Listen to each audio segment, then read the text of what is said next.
I'm Stephen Main. Welcome to the Main Report. Stanley David Martin Wallis is one of the best known blokes in corporate Australia. Who else gets an entire inquiry into the financial system named after them? Which is what we had with the 1997 Wallis inquiry. Now Stan Wallis and I also have a birthday in common, July 23. But Stan's actually 30 years older than me, being born in 1939, making him a very healthy 68 years old now. Now we don't exactly have shared birthday parties, but I was hoping to catch up with Stan today for a chat at the annual meeting of the Australian Foundation Investment Company, a $5.8 billion powerhouse.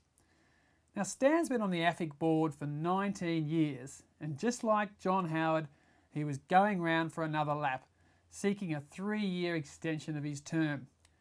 But there's just one problem with this. Stan's record. It's woeful.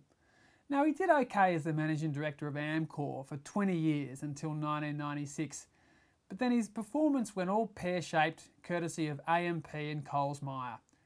Stan joined the AMP board back in 1990. He drove the demutualisation process.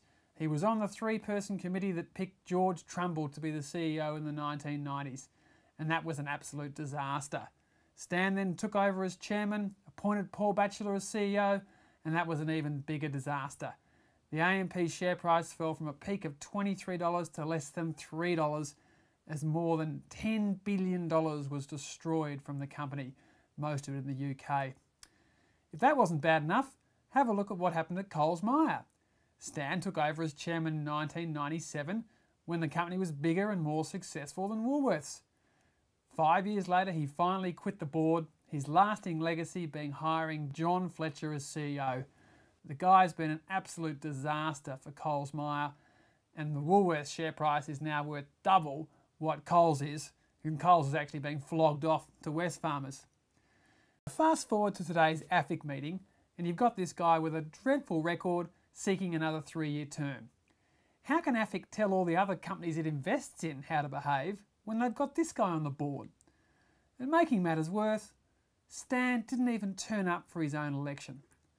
I mean, Stan, I've just got one thing to say to you, mate, and it's not this. No, instead, it's this.